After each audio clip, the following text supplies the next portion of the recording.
Hi artists, I'm going to introduce you to a really interesting woman who is an artist. And women didn't get a lot of credibility back in the 1887. She lived to 1986-ish or so. But it was a little bit harder for women to get noted and get to have a show and be, treated on the same playing field as a man. So Georgia O'Keeffe was one of the few ones that really got big shows in New York, was very much noted as a modern artist. And her version of abstracting things was just, she really painted realistic things, or things that in a realistic way, but kind of unlike the surrealists, she didn't put them in odd settings or odd shapes. She just focused way in, or blew them way up and made them crazy colors and crazy big. So almost a macro, like she was focusing in with a camera on a flower and making it gigantic. The size of her, what you can't see in a book, and I'll show you some of her work, is the size of her canvases were gigantic. So when you walked into a show of hers in a museum, you're really overcome with the hugeness of these flowers that she would make. She's very much well known for her flowers, for her desert landscape. She moved to New Mexico after being in New York and fell in love with New Mexico and the big desert landscapes and bones and skulls. But mostly she's known for her flowers, and that's what we're going to try to recreate in learning about her today. So here's some of hers, and you can see how one of the things I want you to notice is they go way off the edge. And so when we're looking at her work before we try, we see, we think, and we wonder. So what do you think she's trying to say by these forms?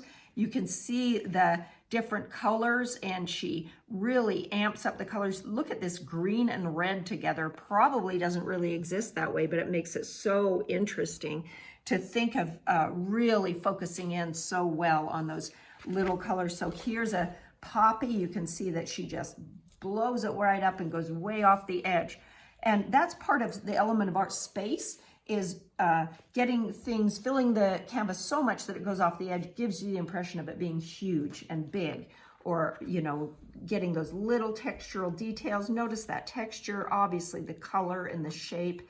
She's really looking at a flower. You can tell she's really looking at it. It's very realistic in that way. But what makes it modern and abstract is that she blows it up so much and makes it gigantic and just focuses in on parts of it. So here's another one of hers. I told you how, and she really notices that nuance of color too. I told you how she likes bones, and here she combined the bones and the flowers to make something that was kind of a combination, but she did a ton of bones in a desert landscapes. So if we are trying to recreate something fabulous from Georgia O'Keeffe and her flowers, the first thing I want you to do is, of course, sketch and sketch. I always want you to sketch different, and get your sketch paper and draw your thumbnail prints about, and look at different flowers. Pick them up on the internet and find the actual flower and how their different petals go and how they interlap each other and what the insides look like, what their stamens are. Be a little scientist as you figure out exactly what the shape of that flower is. Try a couple of different flowers to see, do you like the ones whose petals go like this? And see how I'm going off the edge. I can leave a lot of background if I want, but be sure to go off the edge. And what's better is to touch at least 3 edges going off the edge and leave one undone. So I've started these, and you can kind of see how I've really blown off the edge, but we're going to do something with our materials that's really interesting. We're using chalk today, and we're using school glue. So white school glue on a dark paper. So I took this dark paper and I put white school glue on it to do the outlines. So after I penciled it in really lightly, you can see some of the pencil marks, and I was really careful to know where I was going. Then I take the glue and go over those pencil marks. I put a little tempera or acrylic paint of black into this school glue, so it is black glue. That way I can do it on a white paper and the chalk has more light behind it and is more bright and vibrant as a color for the flower. If you don't have and don't want to make a black glue, then you take a darker piece of paper, and any color would do, green, yellow, whatever, and you can do the white glue on it, and it holds that, it resists the chalk so that you see the dark paper around it, and that becomes your outline. So the glue is your outline here, and you just have to squeeze and you know, be very careful as you squeeze and slowly go around your pencil marks. And you do every one of those. Then you have to let it dry for about a day or so. That's why I did mine beforehand.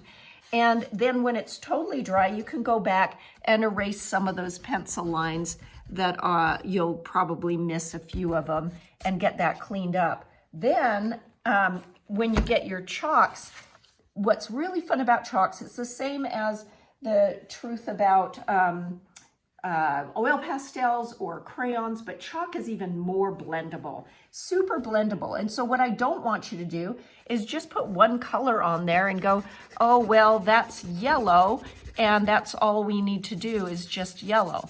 That is fine, but what's fun is to put, you can see where I put a reddish, where I put a kind of an ochre color, and then yellow on the tip. And then I take my finger, or if it's icky for you to use your finger, just take a tissue and wrap your finger in it, and then you blend it. And you don't have to cover all the white when you're just laying down the pigment or the chalk. As you blend it, it will blend into, and you'll feel the ridge of that glue. It's a high ridge, and it gives you that natural break for where the different petals are. So I just blend it and move it around as I blend it, so I have a fresh piece of tissue every time I go to a new petal. And even if I have that dirty of a tissue, I can go and use that as my pigment. So sometimes you have enough left on your tissue to actually blend in. And as soon as and add different colors, if you press too hard, you'll get these lines with your chalk. So try to either use the side of your chalk, or don't get so hard that your lines show up, because it's more interesting really if you can blend it the way a natural flower would be. And then in the background, I'm just using the side of the chalk, as you can see, and laying down the color. That's one color. You know, I always like to add another. White is always fun to bring to the table with chalk, because it just lightens up and makes kind of this dreamy opaqueness and cloudiness in the color that you lay down. And then that background color will go all the way around your flower, so that your flower pops out as being, and make that background color something really different than your flower color. Obviously, if I had a yellow flower, I wouldn't put a yellow background. That would be super confusing. Same with this. And you can see how the chalk colors on this really have a harder time showing up. It looks very moody, but when I first lay them down, you know, they're a little bit brighter, and you can leave some of them a little bit brighter, but as I blend it in, it kind of, that dark paper underneath kind of sucks up the color a little bit.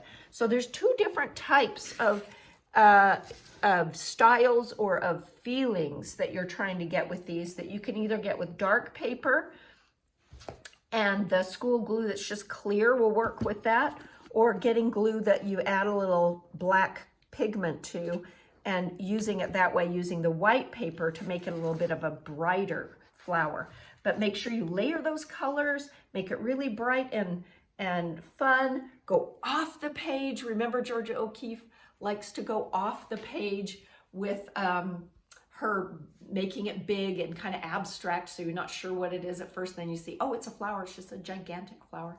So try to do something like Georgia O'Keeffe was, and explore the wonderful materials of chalk and glue. And I can't wait to see what you make.